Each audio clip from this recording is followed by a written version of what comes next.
السلام عليكم ورحمة الله وبركاته. ناس كتير كانت بتسأل عن كابتن عبد المحسن. ناس كتير بتسأل عن المصارعة مثلا في الفيديوهات القديمة، فقررنا احنا نعمل فيديو يوتيوب نتكلم فيه عن الأساسيات. طبعا كابتن عبد المحسن غني عن التعريف، لاعب دولي سابق، لعب في بطولات كتير، جاب أرقام وميداليات، مطلع أبطال ما شاء الله لحد دلوقتي بيلعبوا بيجيبوا ميداليات وبيجيبوا ذهب. فشرفنا مع كابتن، كابتن كان عايز برضه يعمل حاجه تفيد الناس، فهنحاول نتكلم كده ايه عن الحاجات اللي ممكن تكون اكتر اسئله اللي بتتسال ليها علاقه بالمصارعه. فاول سؤال يا كابتني، ايه الفرق بين المصارعه الروماني والمصارعه الحره؟ عشان ده اكتر سؤال الناس كلها بتساله. بص، الفرق بين المصارعه الروماني والمصارعه الحره. المصارعه الروماني الشغل كله من فوق، الدراعات والوسط واشتغل على الراس. انما الحره مم. الجسم كله، واشتغل على الرجلين واشتغل من فوق واشتغل كله. اشتغل روماني واشتغل حره. في الحره كله شغال. حلو. طب ده اكتر سؤال الناس بتساله، اظن عرفتوا الاجابه بتاعتها، ودي ليها حاجه ودي ليها حاجه طبعا على حسب يعني. احنا عندنا في المصارعه الروماني، لو انا بشتغل وبخطف والخطفه مثلا ايديا جت على الرجل، دي مم. عندنا انذار. فاهم. مره تاني بيبقى عليها انذار واتنين بونت. تبدا تخسر الماتش بقى. فبرضو يعني ايه فرق بين الروماني والحره؟ ان انا ما اجيش على الرجل. مم. ماشي. انا ممكن انا بنفذ حركه وانت شنكلتني، انذار واتنين على طول. صح. مم. ده الفرق. ماشي.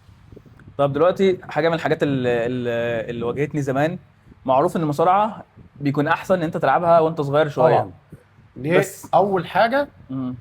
ان الجسم بيتشكل على اللعبه اللي انت بتلعبها من صغرك. مم. العضله والجسم والفتنس والمرونه والرمي وكل حاجه، وعدد ساعات التمرين. كل ما عدد ساعات التمرين وحاجات كتيره بتزيد من وانت صغير، وخبرات.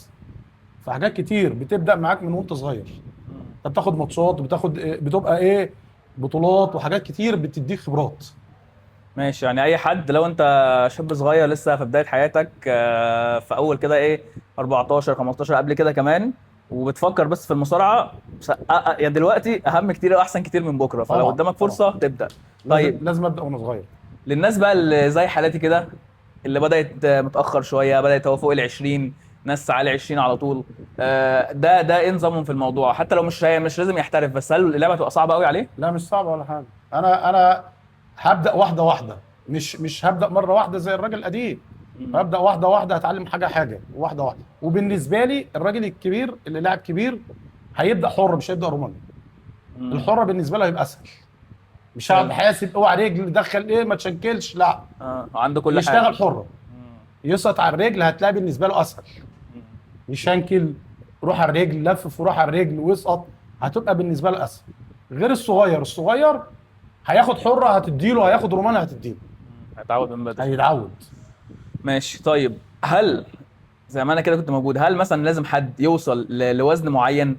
او مثلا حد مثلا زي مثلا انا ايه عندي دهون زياده وانا مليان شويه، حد تاني رفيع شويه، هل المفروض يوصل لجسم وبعدين يبدا مصارعه، ولا يدخل الاثنين لا مع لا لا بعض؟ لا لا لا لا لا، عادي عادي.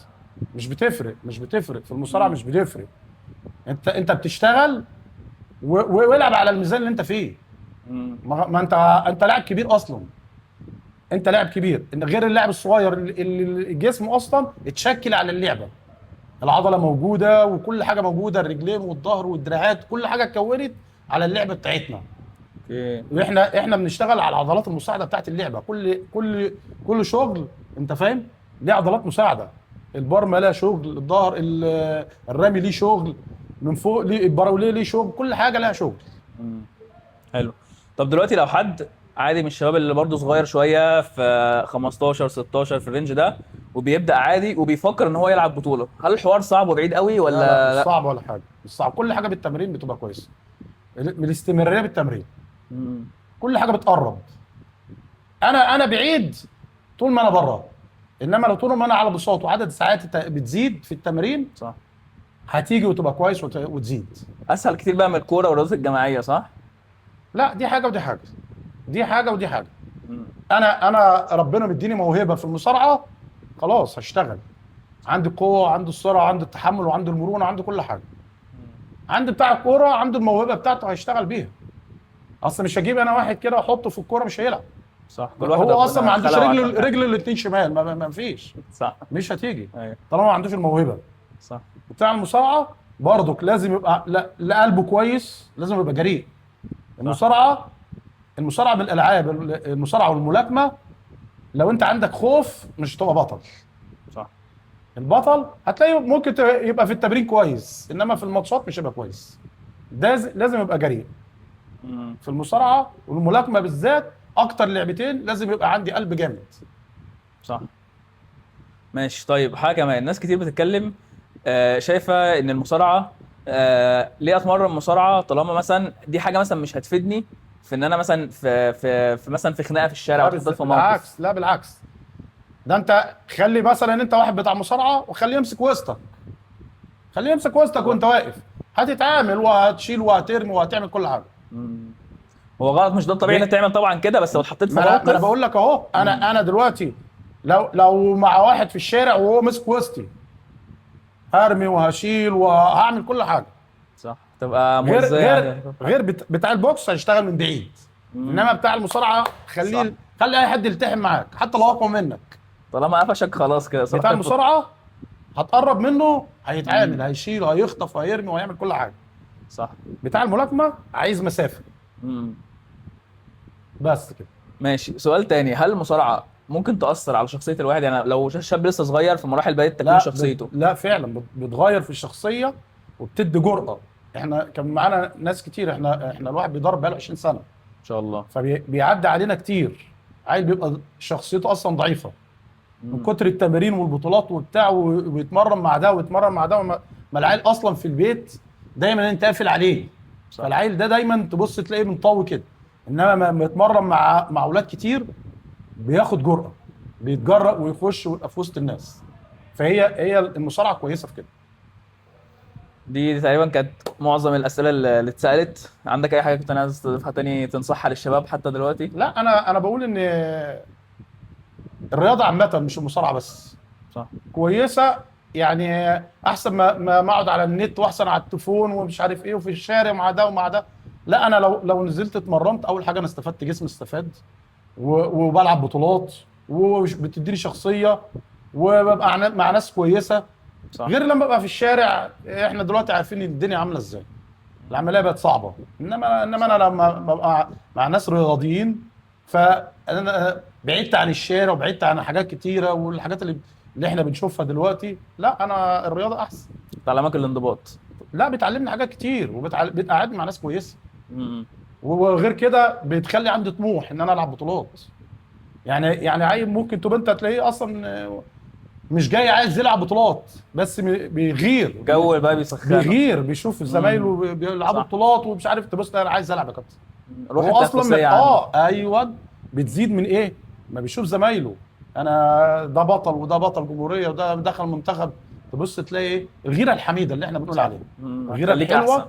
طبعا الغيره دي كويسه، ان انا بص يوسف احسن مني لازم ابقى احسن من يوسف. صح. دي غيره كويسه. انتوا الاثنين بتزقوا بعض في الاخر. هي دي الرياضه. انا لازم اشوف اللي احسن مني وابقى عايز احسن مني، لازم اتمرن عشان اوصل له. دي غيره كويسه، دي اللي احنا عايزينها. صح. انا بالنسبه لي كده تمام. انا بصراحه برضو الناس تبقى عارفه انا بدات مصارعه ليه. انا كان بقالي كتير بلعب جيم بس، وكنت شايف كانت دايما المصارعه اكتر رياضه تستهويني. اولا ما فيهاش برضو ضرب في الوش قوي، فيها حته مثلا الحرمانيه والخطر الكلام ده كله. بشوفها بقى زمان، بشوف الناس بقى حبيب وخمسه والناس دي كلها. هم الصحابه اصلا كانوا بالظبط، لعبه الصحابه كمان سيدنا عمر وكانوا في المسجد بيتمرنوا في المسجد، كانوا بيتمرنوا مصارعه. فهي المصارعه بالظبط من زمان حتى، مش حاجه مستحدثه ولا حاجه. لا والمصارعه لعبه قديمه، لعبه اولمبيه قديمه، من الالعاب الاولمبيه، من اول الالعاب الاولمبيه. صح. هي والالعاب القوه. بالظبط. فقلت ليه اخلي الموضوع جيم بس، ما اجرب اعمل حاجه ثانيه بدل ما انا مثلا في بس سايز او في قوه. طب ما انا احاول القوه دي احولها مثلا للمصارعه بس. فجيت وبدات برضه مع كابتن عبد المحسن، ادينا اهو ريحنا شويه بنرجع شويه، بس الحمد لله يعني ان شاء الله الفتره اللي جايه دي فتره انضباط. هي اهم حاجه في المصارعه واهم حاجه في الرياضه عامه. عشان ازيد لازم استمراريه. صح. من غير استمراريه هطلع شويه وانزل شويه، هطلع شويه وانزل شويه، واخد بالك؟ مش هزيد طول ما انا بقطع، مش هزيد. صح. لازم انا عايز مستواي يزيد ويعلى لازم استمراريه. بيزيد كل حاجه، بتزيد العضله، بتزيد نفس، بيزيد القوه، بتزيد عدد ساعات التمرين. كل ما تزيد حاجات كتيره بتتغير في الجسم، فيسيولوجيا كمان كله بيتغير. صح. كل حتى سيشن واحده انت ممكن تقول ان هي فاكس او مش تعمل حاجه او ممكن لا اكسل لا المره دي، لا لا بيزيد. هتفرق. اه بيفرق. انا هتلاقي النفس هتلاقي كرشه النفس اللي عندي بتاخر بعد كده، واحده واحده واحده، مش هتلاقي في كرشه نفس والتعب اللي بيجي موجود ده. فمع التمرين كل حاجه بتزيد ان شاء الله. صح. خلاص، ده كده كان فيديو كده قلنا نعمله بعد التمرين. كانت تمرين لذيذه النهارده، فقلنا نعمل فيديو نتكلم مع الناس اكتر، نشرح اكتر عن المصارعه. لو في اي كومنتس ليها علاقه بالمصارعه، احنا هنحاول بعد كده نصور ان شاء الله تمرينه كامله وننزلها بقى على اليوتيوب كمان، بدل ريدز وفيديوهات صغيره نخلي تمرينه كامله على اليوتيوب، بحيث ان انتوا تكونوا شايفين بالظبط ايه اللي بيحصل. لو حد عايز يبدا بس كده يفهم الدنيا ماشيه ازاي، هنصور لكم كل ده ان شاء الله. لو عندكم اي اسئله ليا او لكابتن عبد المحسن ابعتوها لنا في الكومنتس. شرفت بيك يا كابتن. ماشي.